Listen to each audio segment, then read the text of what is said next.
Bonjour Hi, à pioneers. tous, chers pionniers. Welcome to the third Aujourd'hui, session nous vous of the présentons un extrait important provenant de l'un des membres de l'équipe centrale de Pi.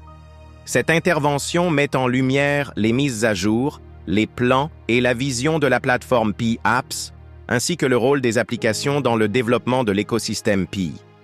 Découvrez les différentes catégories d'applications, leur utilité et les critères qui guideront leur intégration dans l'écosystème.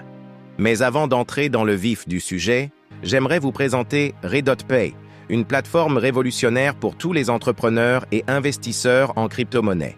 Avec Redot-Pay, vous pouvez acheter et activer une carte virtuelle Visa Crypto qui vous permet de faire des achats en ligne de manière simple et sécurisée sans passer par les banques traditionnelles. Cette application est idéale pour les e-commerçants et les investisseurs car elle vous permet d'utiliser directement vos cryptos sans les convertir en monnaie fiduciaire, maximisant ainsi vos bénéfices. En description, vous trouverez un lien pour vous inscrire, ainsi que des tutoriels détaillés pour créer votre compte, vérifier votre identité et acheter votre carte virtuelle. Ne ratez pas cette opportunité d'optimiser vos transactions en crypto-monnaie. Et maintenant, Hi pioneers. Welcome to the third session of the convention. bonjour pionniers. Bienvenue à la troisième session de la convention. Il s'agit d'une session de présentation sur Pi, avec, dans un premier temps, l'équipe centrale de Pi qui parlera des mises à jour et des plans pour la plateforme Pi Apps et les applications de codage. Ensuite, quelques vidéos de développeurs tiers seront présentées, mettant en avant leurs applications et idées, ainsi que leur manière d'intégrer Pi. Dans l'intervention de l'équipe centrale de Pi 1, nous donnerons d'abord des orientations générales sur les applications de Pi. 2. Ensuite, nous partagerons des mises à jour sur les produits et les aspects techniques, ainsi que les plans pour la plateforme Pi. 3. Enfin, nous discuterons des applications potentielles que l'équipe centrale de Pi pourrait développer ou accompagner dans leur création afin de recueillir l'avis des pionniers à leur sujet. L'importance de l'utilité et l'orientation des applications Pi. Les applications de Pi sont essentielles pour créer de l'utilité et une véritable valeur dans l'écosystème de Pi. Ces applications peuvent être développées soit par l'équipe centrale, soit par des développeurs tiers. La plateforme Pi constitue l'une des principales stratégies de l'équipe centrale pour décentraliser le développement de l'écosystème Pi et tirer parti de la puissance de notre communauté mondiale afin d'atteindre l'ampleur et l'échelle des économies traditionnelles. Les deux types d'applications pour la construction de l'écosystème. Il existe deux types d'applications. 1. Les applications avec incitation économique ou modèle économique pour les développeurs. 2. Les applications sans modèle économique mais essentielles pour l'infrastructure et l'achèvement de l'écosystème. 1. Les applications avec modèle économique type 1. Ces applications génèrent des revenus en Pi grâce aux transactions effectuées dans leur système. Par exemple, elles peuvent facturer des frais en Pi pour faciliter l'achat de biens et services ou vendre directement des produits aux pionniers en Pi. Ces applications prennent leurs propres décisions en matière de produits, de technologie et de modèles commercial. Leur utilité favorise l'utilisation de Pi et contribue à la croissance de l'écosystème.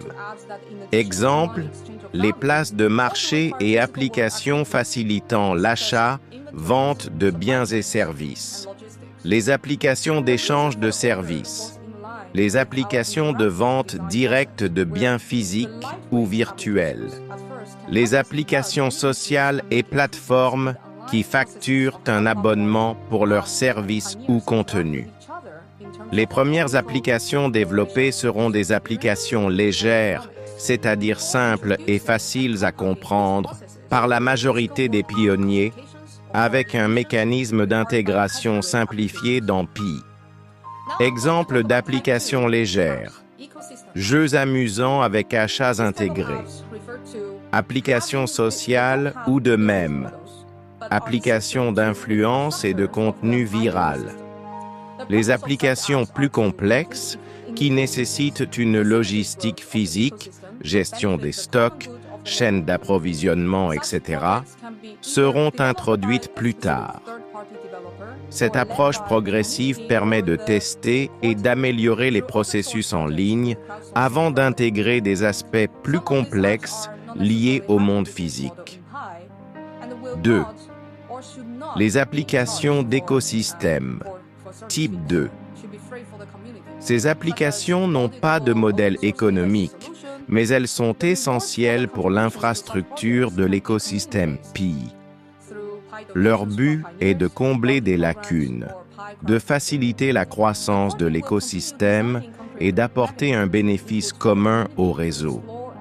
Ces projets peuvent être développés par des développeurs tiers spécifiques ou gérés par la communauté, voire par l'équipe centrale, sous forme de projets open source et de financement participatif.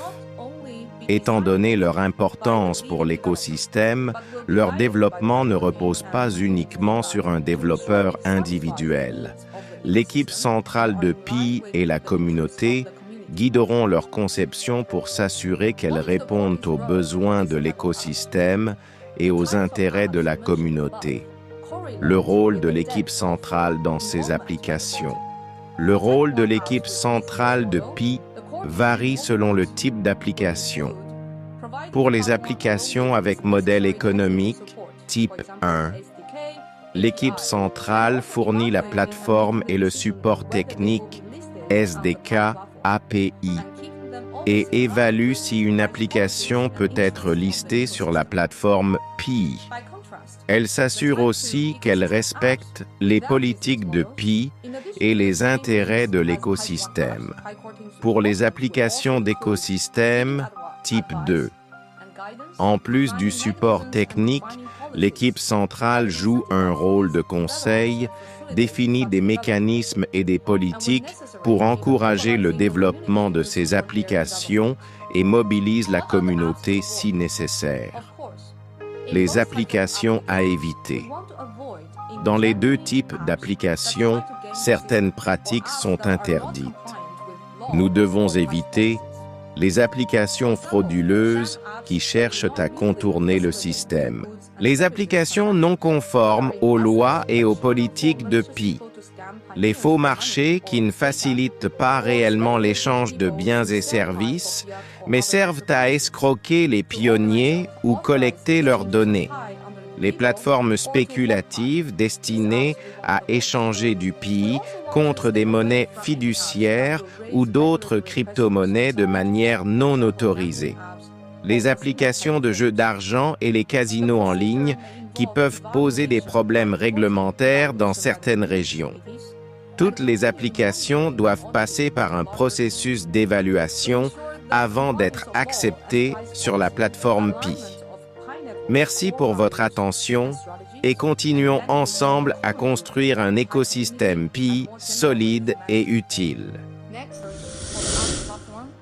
Comme vous l'avez vu, l'équipe centrale de Pi met en place une stratégie claire pour favoriser la création d'applications utiles et sécurisées, tout en garantissant la croissance et la solidité de l'écosystème Pi. Merci d'avoir suivi cette présentation. N'hésitez pas à partager vos réflexions en commentaire et à rester connecté pour plus de mises à jour sur Pi et ses opportunités. À bientôt!